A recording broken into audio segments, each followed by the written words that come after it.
कहानी की शुरुआत में जंगल में ड्रासा एक विमान के आने की आवाज सुनकर जाग जाती है।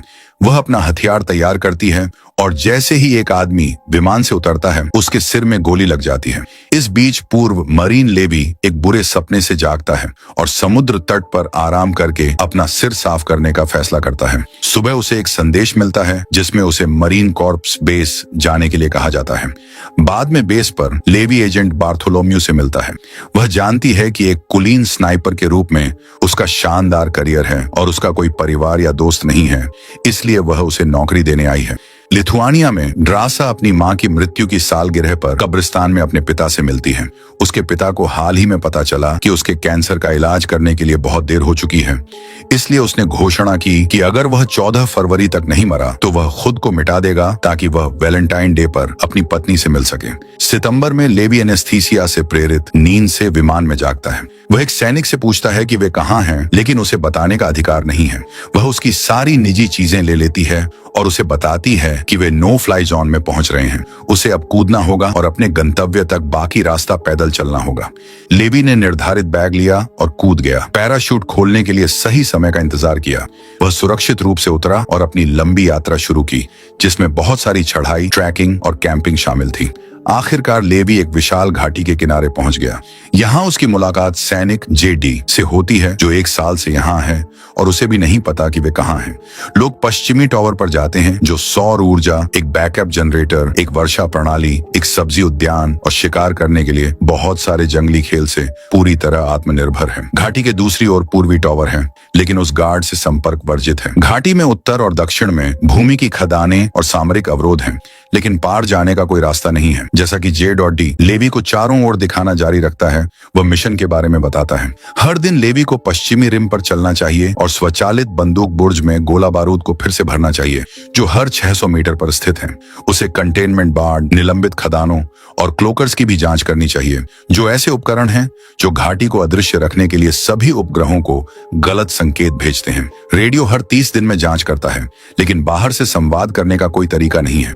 किसी आपात स्थिति में एक पैनिक बटन है जो स्ट्रे डॉग प्रोटोकॉल को सक्रिय कर देगा, लेकिन जेडी को नहीं पता कि इसमें क्या शामिल है और लेवी को सलाह देता है कि अगर ऐसा कभी होता है तो भाग जाए। जेडी बताते हैं कि यह जगह शीत युद्ध जितनी पुरानी है और उस समय विभिन्न देशों की सैन्य टीमों ने इस जगह को गुप्त रखने के लिए एक समझौता किया था, इसलिए राज्य प्रमुखों और राष्ट्रपतियों को भी इसके बारे में पता नहीं था। लेवी का मिशन बस घाटी में मौजूद चीजों को बाहर आने से रोकना है।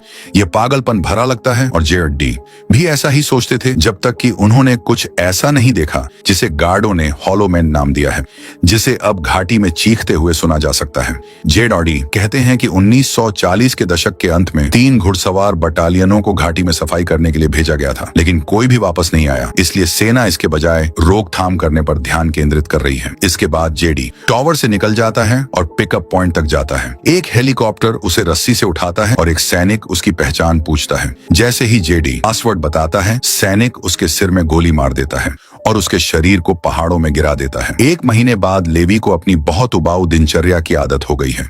वह परिधि पर चलता है, सुरक्षा प्रणालियों का सारा रखरखाव करता है और रेडियो पर अपना चेक इन करता है। दूसरी तरफ से आवाज सिर्फ ये जानना चाहती है कि सब कुछ ठीक है या नहीं, और लेवी के कोई सवाल पूछने से पहले ही फोन काट देती है। बगीचे में काम करते समय लेवी को दूसरे टावर पर कुछ हलचल नजर आती है।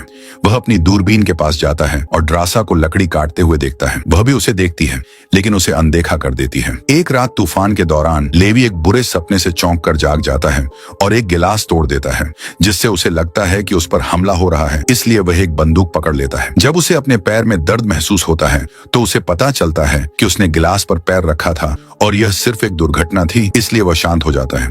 अपना पैर साफ करते समय वह देखता है कि ड्रासा अभी भी जाग रही है और उसे देख रही है। हालांकि जब वह देखती है कि वह उसे देख रहा है तो वह सो जाती है।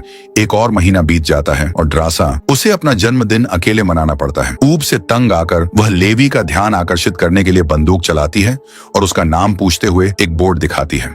लेवी जवाब में लिखता है कि उन्हें बात नहीं करनी चाहिए, इसलिए ड्रासा अपना नाम लेकर जवाब देती है और कहती है कि वह अपने जन्मदिन पर जो चाहेगी करेगी। खुश होकर लेवी भी अपना नाम लेकर जवाब देता है और एक गिलास उठाता है ताकि वे टोस्ट बना सकें। इसके बाद ड्रासा बहुत तेज आवाज में संगीत बजाता है और जब वह नाचती है तो वह लेवी से उसके साथ नाचने के लिए कहता है। वह समझाता है कि वह एक भयानक डांसर है लेकिन एक कमाल का स्नाइपर है, इसलिए ड्रासा उसकी पानी की बोतल से गोली चलाकर जवाब देती है। लेवी जल्दी से उसकी बंदूक पकड़ता है और उसकी बोतल पर भी गोली चलाता है। फिर ड्रासा खेल जारी रखने के इरादे से उसके सिर पर एक और बोतल रख देती है। जब लेवी नीचे देखता है तो उसे अजीब जीव दिखाई देते हैं जो पेड़ों से बने लोगों की तरह दिखते हैं जो घाटी की दीवार पर चढ़ रहे हैं। वह तुरंत इन राक्षसों में से एक को गोली मारता है और उसे एक खदान पर गिरा देता है जो फट जाती है और अधिकांश पर्वतारोही नीचे आ जाते हैं। अभी भी कुछ जीव चढ़ रहे हैं, इसीलिए लेवी गोली चलाना जारी रखता है और ड्रासा अपनी मशीन गन का उपयोग करके उसकी मदद करती है। साथ मिलकर काम करके वे कुछ ही मिनटों में सभी जीवों को नीचे गिरा देते हैं। जब उन्हें लगता है कि यह खत्म हो गया है तो एक जीव ड्रासा की बालकनी में पहुंच जाता है, इसलिए वह उसे लात मारने से पहले अपनी बंदूक से कुछ बार गोली मारती है। फिर राक्षस उसकी तरफ की दीवार पर चढ़ना शुरू कर देते हैं और उन्हें रोकने के लिए दोनों सैनिकों को फिर से एक साथ काम करना पड़ता है। एक और जीव खदान पर गिरता है और एक नया विस्फोट होता है जिससे धातु का एक टुकड़ा उड़ता है और ड्रासा के कंधे में चोट लगती है। फिर जीव एक ही समय में दोनों दीवारों पर चढ़ना शुरू कर देते हैं, इसलिए लेवी और ड्रासा मशीन गन का इस्तेमाल करके उन्हें मार देते हैं और बैकअप के तौर पर और अधिक माइंस सक्रिय कर देते हैं। इस बार वे राक्षसों को तब तक प्रभावी ढंग से मारते हैं जब तक कि कोई और दिखाई नहीं देता। सुबह में ड्रासा उसके घावों की देखभाल करता है और लेवी से कहता है कि यह उसका अब तक का सबसे अच्छा जन्मदिन था। फिर वह सभी नुकसान को ठीक करने और माइंस को बदलने के लिए नीचे जाता है। अचानक एक ड्रोन घाटी से उड़ता है और उड़ जाता है। दिसंबर में लेवी जंगल में एक पेड़ के चारों ओर क्रिसमस ट्री का अनुकरण करने के लिए रोशनी का एक गुच्छा लगाता है। वह ड्रासा के लिए एक साइन भी लगाता है। तब से वे एक साथ बहुत सारी गतिविधियां साझा करना शुरू कर देते हैं, जैसे एक दूसरे के नाम से स्नोमैन बनाना, शतरंज खेलना और बर्तनों से बने ड्रम बजाना। 14 फरवरी को लेवी ड्रासा को एक पारिवारिक तस्वीर के सामने रोते हुए देखता है। वह पूछता है कि वह पहले गश्त पर क्यों नहीं गई और वह उसे बताती है कि उसका दिन कठिन रहा है, इसलिए वह चाहती है कि वह उसके साथ हो। शस्त्रागार से सभी औजारों का उपयोग करते हुए लेवी एक विशेष यंत्र बनाता है और घाटी के पार एक रॉकेट दागता है जो एक पेड़ पर अटक जाता है। इससे आग भी लग जाती है, लेकिन ड्रासा इसे बुझाने के लिए दौड़ती है और देखती है कि रॉकेट से एक रस्सी जुड़ी हुई है। वह टॉवर पर वापस भागने से पहले रस्सी को पेड़ से मजबूती से बांधती है, जहां वह लेवी को उसे रात के खाने के लिए आमंत्रित करते हुए देखती है। फिर लेवी घाटी को पार करने के लिए रस्सी से नीचे फिसलता है, लेकिन बीच में ही फंस जाता है। सौभाग्य से उसने दस्ताने पहने हुए हैं, इसलिए वह रस्सी को पकड़ने के लिए अपने हाथों का उपयोग करता है और आगे बढ़ता रहता है। वह बताती है कि उसने अभी अभी जो भी व्यायाम किया है उसकी वजह से उसकी बदबू आ रही है, इसीलिए लेवी नहाने के लिए तैयार हो जाता है। जब वह नहा रहा होता है, ड्रासा उसकी वर्दी ले लेता है और पिछले निवासी के कुछ अच्छे कपड़े छोड़ देता है। डिनर के दौरान वे भाड़े के सैनिकों के रूप में अपने अनुभवों पर चर्चा करते हैं और इस तरह की नौकरी उनके दिमाग पर क्या असर डालती है। फिर वे नाचते हैं और गंदे काम करते हैं। सुबह लेवी अपने टॉवर पर लौटने के लिए रस्सी पर फिसलना शुरू करता है। उस समय होलोमैन उसकी दीवार पर दिखाई देते हैं और एक खदान से टकराते हैं, जिससे एक बड़ा विस्फोट होता है जो रस्सी को काट देता है। लेवी गिरने लगता है और तुरंत अपना पैराशूट खोलता है, जबकि ड्रासा अपने शस्त्रागार में हथियारों का एक गुच्छा और अपना पैराशूट लेने के लिए दौड़ती है। वह खाई में कूद जाती है और गिरने के कुछ मील बाद वह सीधे नदी में गिर जाती है। सतह पर उसका पैराशूट एक चट्टान पर अटक जाता है, इसीलिए ड्रासा को उसे काटना पड़ता है। धारा तुरंत उसे धकेलना शुरू कर देती है और उसका शरीर एक चट्टान से टकराता है, जिससे वह गलती से ऑन्टो एस्केंडर को गिरा देती है। नदी अभी भी ड्रासा को धकेल रही है, इसलिए वह जमीन तक पहुंचने के लिए कुछ पेड़ों की जड़ों को पकड़ लेती है। इस बीच लेवी बेहोश है और एक पेड़ से लटक रहा है। अचानक एक शाखा हिलने लगती है, जिससे पता चलता है कि यह एक राक्षस है। जब यह लेवी के करीब आता है तो वह जाग जाता है और पेड़ से रस्सियों को खोलते हुए उस पर गोली चलाना शुरू कर देता है। वह जमीन पर गिरता है और मिट्टी जैसी चीज पर गिरता है, लेकिन चिपकने वाला पदार्थ हिलना शुरू कर देता है, क्योंकि यह वास्तव में दूसरे राक्षस का मुंह है। पदार्थ लेवी को फंसा लेता है और मुंह धीरे धीरे बंद होने लगता है। शुक्र है कि ड्रासा ने गोलियों की आवाज सुनी और उस प्राणी पर गोली चलाने के लिए पहुंच गया और समय रहते लेवी को बचा लिया। ड्रासा ने चाकू से लेवी के शरीर से पदार्थ को हटा दिया और फिर दोनों रस्सी ढूंढने के लिए दीवार की ओर बढ़ने लगे। अचानक उन्हें चीखने की आवाज सुनाई देती है और फिर दो होलोमैन घोड़ों पर दिखाई देते हैं जो पेड़ों की तरह दिखते हैं। सवार लेवी और ड्रासा पर तलवारों से हमला करते रहते हैं और उनमें से एक घोड़े से कूदकर ड्रासा पर कूद भी जाता है। वह उसे गिराने के लिए चाकू से गर्दन पर वार करती है और फिर उसके चेहरे पर गोली मार देती है। दूसरा सवार चाबुक का इस्तेमाल करके लेवी की बंदूक ले लेता है, इसलिए वह घोड़े और सवार दोनों को गोली मारने के लिए अपनी बंदूक निकालता है, जिससे वे कुछ ही सेकंड में मर जाते हैं। बाद में ड्रासा अपना बैग चेक करती है और पाती है कि ऑटो एस्केंडर नदी में गिर गया है। चूंकि दीवारें उनके चढ़ने के लिए बहुत ऊंची हैं, इसलिए वे वहीं फंस गए हैं।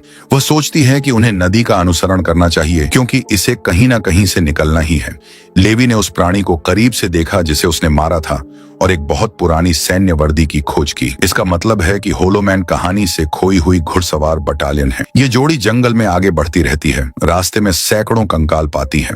आखिरकार उन्हें एक सुनसान शहर मिलता है, जहां सभी इमारतें उत्परिवर्तित पौधों से ढकी हुई हैं।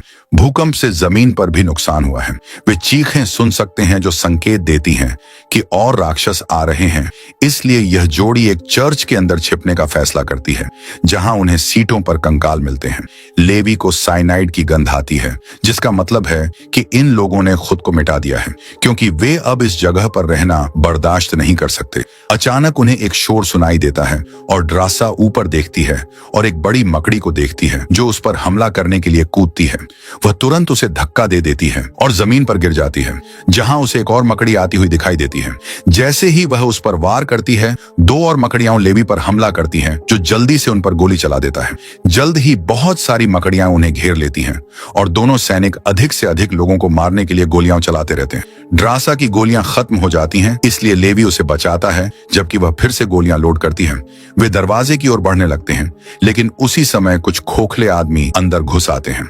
अब सैनिकों को अपना ध्यान मकड़ियों और खोखले लोगों को गोली मारने के बीच बांटना पड़ता है। ड्रासा एक प्राणी के सिर को मेज पर पटकना शुरू कर देती है और उसे नीचे फेंक देती है, इसलिए मकड़ियां भी उस पर चढ़ने लगती हैं। लेवी को कुछ प्राणियों से भी करीब से लड़ना पड़ता है और कुछ संघर्ष के बाद वह उन्हें गोली मारने में सफल हो जाता है। फिर ड्रासा पीछे की दीवार पर ग्रेनेड दागता है, जिससे एक बड़ा छेद बन जाता है, जिससे वे बच निकलते हैं। लेवी और ड्रासा जंगल से भागते हैं, लेकिन वे अभी भी दूर से जीवों की चीखें सुन सकते हैं। चूंकि वे यहाँ बहुत खुले में हैं, इसलिए वे दीवार के करीब जाने का फैसला करते हैं। उन्हें एक पुराना दरवाजा मिलता है और वे अंदर जाते हैं और एक ऐसी सुविधा की खोज करते हैं जो पौधों द्वारा आगे निकल गई थी। अंदर जाने पर उन्हें पता चलता है कि यह एक सैन्य प्रयोगशाला हुआ करती थी। वहां कंकाल और एक जनरेटर है जिसे ड्रासा चालू करता है। लेवी को एक टेप मिलता है, इसलिए वे इसे प्रोजेक्टर पर चलाते हैं। फिल्म में एक वैज्ञानिक बताता है कि यह 1946 है और यह समुदाय राष्ट्रों के एक शीर्ष गुप्त गठबंधन के हिस्से के रूप में बनाया गया था। द्वितीय विश्व युद्ध के अंतिम वर्षों के दौरान उन्होंने जैव रासायनिक मिसाइलों के निर्माण पर काम किया। हालांकि इस फिल्म की रिकॉर्डिंग से 6 दिन पहले इस क्षेत्र में भूकंप आया और एक रासायनिक रिसाव हुआ।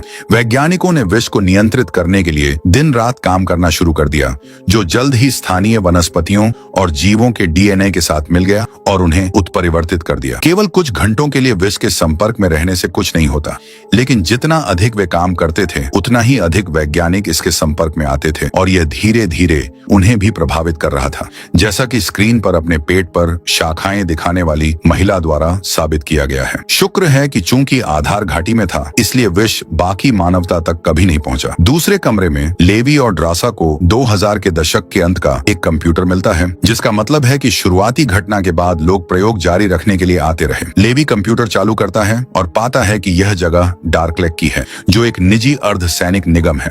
दूसरे दिन उन्होंने जो ड्रोन देखा वह डार्कलेक के प्रयोगों के लिए नमूने एकत्र कर रहा था, जो सुपर सैनिक बनाने की कोशिश कर रहे थे। टावर और किराए के गार्ड उन्हें रहस्य बनाए रखने में मदद करते हैं।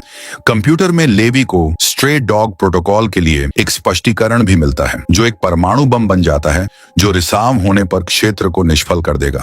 जैसे ही दोनों बाहर निकलते हैं, लेवी ड्रासा से कहता है कि इस मिशन में आना सार्थक था, क्योंकि उसे उससे मिलने का मौका मिला। वे दरवाजा खोलते हैं और बाहर आने से पहले एक धुआं और ग्रेनेड फेंकते हैं। अचानक होलोमैन का चाबुक उसके टखने को पकड़ता है और उसे दूर खींचता है। जैसे ही सवार उसे जंगल में ले जाता है, ड्रासा अपने चाकू से चाबुक को काटने की कोशिश करती है, लेकिन वह गलती से एक पेड़ से टकरा जाती है और उसे गिरा देती है। वह गोली चलाने की भी कोशिश करती है, लेकिन जब वह चट्टानों और लकड़ियों से टकराती रहती है तो वह सही निशाना नहीं लगा पाती है। लेवी सवार के पद चिन्हों का अनुसरण करता है और अंततः परमाणु बम वाली सुविधा को खोज लेता है। अंदर होलोमैन ने ड्रासा को लटका दिया है और उसे निकालने से पहले उसे यातना देने के लिए उसके पेट में फंसी शाखा को घुमा आता है। ड्रासा उसे सीने में लात मारती है और खुद को मुक्त करने के लिए बीम से रस्सियों को खोलती है। फिर वह होलो मैन को धक्का देती है और हथियार के रूप में धातु का एक टुकड़ा पकड़ लेती है। होलो मैन उस पर हावी होता रहता है और उसके सीने में मौजूद सांप भी हमला करने की कोशिश करता है, लेकिन ड्रासा कभी हार नहीं मानती और धातु को होलो मैन पर फेंकने से पहले सांप का सिर काटने में कामयाब हो जाती है। इससे ज्यादा नुकसान तो नहीं होता, लेकिन इससे होलो मैन गुस्सा हो जाता है, जो कमरे में उसका पीछा करना शुरू कर देता है और अपनी तलवार से उस पर हमला करता है। ड्रासा हड्डियों को ढाल के रूप में इस्तेमाल करती है और अलाव से एक मशाल बनाती है, जिससे वह अपने दुश्मन को जला सकती है। जैसे ही होलो मैन दर्द में चिल्लाता है, लेवी आखिरकार आता है और उसे गोली मारकर मार डालता है। सैनिकों के गले मिलने के बाद लेवी होलो मैन की जांच करता है और वर्दी में नाम देखता है। इसे अपने टॉवर में काम करने वाले पहले गार्ड के रूप में पहचानता है। प्राणी की तलवार लेने के बाद दोनों बाहर निकलने का रास्ता बनाना शुरू करते हैं और वह स्थान ढूंढते हैं जहां प्रारंभिक रिसाव हुआ था। हर जगह उत्परिवर्तित प्राणी विष द्वारा बनाए गए गू में फंसे हुए हैं। ड्रासा गलती से एक जड़ पर पैर रख देती है और जब वह चिपचिपे पदार्थ को खींचती है तो शव उसे पकड़ने की कोशिश में गिरने लगते हैं। लेवी तलवार का इस्तेमाल करके जल्दी से सारी जड़ें काट देता है और उसे बचा लेता है। जल्द ही बड़े जीव जाग जाते हैं और उन पर दहाड़ते हैं। जैसे ही लेवी तलवार से रास्ता खोलता है, एक चिपचिपा चाबुक उसके टखने को पकड़ लेता है और उसे गिरा देता है। ड्रासा उनके पीछे एक ग्रेनेड दागता है और एक बड़ा विस्फोट करता है। जीव आग पकड़ लेते हैं और आग की लपटें पूरी चिपचिपा संरचना में फैल जाती हैं, जबकि दोनों सीढ़ियों तक पहुंचते हैं और आखिरकार बाहर निकलते हैं। इसके बाद वे शहर की तलाशी लेते हैं और एक गैरेज में सैन्य जीप पाते हैं। वे एक इंजन की कुछ मरम्मत करते हैं और एक जीप में सवार होकर निकल जाते हैं। घंटों गाड़ी चलाते हैं जब तक उन्हें टूटी हुई रस्सी नहीं मिल जाती। लेवी तुरंत रस्सी को जीप से बांध देता है, जबकि ड्रासा उन खोखले लोगों पर गोली चलाती है जो उनसे संपर्क करने की कोशिश करते हैं। जब उसकी गोलियां खत्म हो जाती हैं तो वे बस अपनी जगह बदल लेते हैं। जीप तैयार हो जाने के बाद वे दीवार पर चढ़ना शुरू करते हैं। कुछ समय तक सब ठीक चलता है, लेकिन अंततः उन्हें पता चलता है कि होलो मैन उनका पीछा करने के लिए चढ़ रहे हैं। वे एक को लात मारते हैं और लेवी बाकी को मारने के लिए तलवार का इस्तेमाल करना शुरू कर देता है। ड्रासा को टूल बॉक्स में एक कुल्हाड़ी मिलती है और वह इसका इस्तेमाल जीवों को मारने के लिए भी करती है, जबकि लेवी पहियों के खिलाफ एक राक्षस को धक्का देती है। ड्रासा को एक राक्षस को मारना पड़ता है जो सामने की खिड़की पर गिरता है ताकि वह गिर जाए। फिर एक होलो मैन लेवी को धक्का देने के लिए कूदता है, जो आखिरी सेकंड में जीप को पकड़ने में कामयाब हो जाता है, लेकिन लटका रह जाता है। वह वापस चढ़ने से पहले जीप के गैस टैंक पर वार करता है। जब यह टपकते प्रोपेन के साथ मिल जाता है तो यह एक बहुत बड़ा विस्फोट करता है जो उनके सभी दुश्मनों को जला देता है, लेकिन जीप को भी विस्फोट कर देता है। दीवार से टकराने पर लेवी का पैर टूट जाता है और ड्रासा को उसे ऊपर उठाने में मदद करनी पड़ती है। चूंकि वे अब शीर्ष के करीब हैं, इसीलिए वे रस्सी काटने का फैसला करते हैं और जीप को शेष होलो मैन के ऊपर गिरने देते हैं। इसके बाद दोनों बाकी रास्ता चढ़ते हैं और ड्रासा के टॉवर पर वापस आते हैं। अपनी चोटों का ख्याल रखते हुए वे संक्रमित होने की स्थिति में संगरोध के रूप में 5 दिनों के लिए अलग रहने के लिए सहमत होते हैं। वे एक साथ भागना भी चाहते हैं, इसलिए वे घाटी को नष्ट करने की योजना बनाते हैं। वे एक दूसरे को चूमते हैं और लेवी ड्रासा से कहता है कि वह उससे प्यार करता है, इससे पहले कि वह ग्रैपलिंग गन का इस्तेमाल करे, जो उसे अपने टॉवर पर वापस कूदने की अनुमति देती है। अगले दिन उन्हें रेडियो चेक इन करना है। सामान्य कर्मचारी के बजाय लेवी का फोन बार्थोलोम्यू बी द्वारा उठाया जाता है, क्योंकि उसे पता चला है कि लैब में कंप्यूटर चालू था। चूंकि लेवी ने घाटी में जाने से इनकार किया, बार्थोलोम्यू ने निष्कर्ष निकाला कि दूसरे टॉवर में मौजूद व्यक्ति ने घाटी में जाने से इनकार किया था, इसलिए लेवी का नया मिशन उन्हें मारना है। कॉल समाप्त होने से पहले लेवी मिशन को स्वीकार करने का नाटक करती है। फिर यह पता चलता है कि लैब कंप्यूटर में एक कैमरा था और बार्थोलोम्यू को पता है कि दोनों सैनिक वहां नीचे थे, इसीलिए वह एक कमांडर को आदेश देने के लिए बुलाती है कि वह घाटी का दौरा करने के लिए एक टीम तैयार करे। अगली सुबह जब सैनिक अपनी योजना के लिए कुछ खदानें तैयार कर रहे होते हैं, ड्रासा लेवी के लिए आई लव यू बैक लिखती है। उस समय उन्हें एक हेलीकॉप्टर आता हुआ दिखाई देता है, इसलिए वे तुरंत जंगल में भागना शुरू कर देते हैं। जब सैनिकों को टॉवर खाली मिलते हैं तो वे ड्रोन भेजते हैं और पीछा शुरू होता है। ड्रोन ने तुरंत गोलीबारी शुरू कर दी, जिससे लेवी और ड्रासा ने जवाबी गोलीबारी की और इस प्रक्रिया में कुछ घायल भी हुए। एक बार जब वे काफी ऊंचे स्थान पर पहुंच गए तो वे अपने स्नाइपर पोजीशन में आ गए और क्लोकर्स को गोली मार दी। पहले से लगाए गए माइंस की बदौलत वे एक चेन रिएक्शन बनाते हैं जो क्षेत्र में सभी क्लोकर्स को नष्ट करना शुरू कर देता है। चूंकि अब घाटी उजागर हो गई है, इसलिए स्ट्रे डॉग प्रोटोकॉल सक्रिय हो जाता है। बार्थोलोम्यू और उसकी टीम हेलीकॉप्टर की ओर भागती है और उड़ जाती है, जबकि लेवी और ड्रासा जितनी तेजी से भाग सकते हैं भागते हैं। परमाणु बम फट जाता है और बहुत बड़ा विस्फोट को नीचे गिरा देता है, जिससे वह दुर्घटनाग्रस्त हो जाता है और अंदर मौजूद सभी लोग मारे जाते हैं। दुर्भाग्य से लेवी भी विस्फोट से धक्का खा जाता है और वह एक चट्टान के किनारे से नदी में गिर जाता है। ड्रासा भागने में सफल हो जाती है और लेवी का इंतजार करने के लिए एक गुफा में छिप जाती है। 1 महीने तक अपने बॉयफ्रेंड से कोई खबर न मिलने के बाद ड्रासा अकेले ही घर छोड़ने का फैसला करती है। कुछ समय बाद फ्रांस में ड्रासा एक वेट्रेस के रूप में काम कर रही है। एक दिन वह लेवी को एक टेबल पर बैठा देखकर चौंक जाती है। वह बताता है कि उसे अपनी चोटों से उबरने में कुछ समय लगा। उसके बाद वे एक चुंबन के साथ फिर से मिलते हैं। इसी सस्पेंस के साथ मूवी समाप्त। Thanks for watching.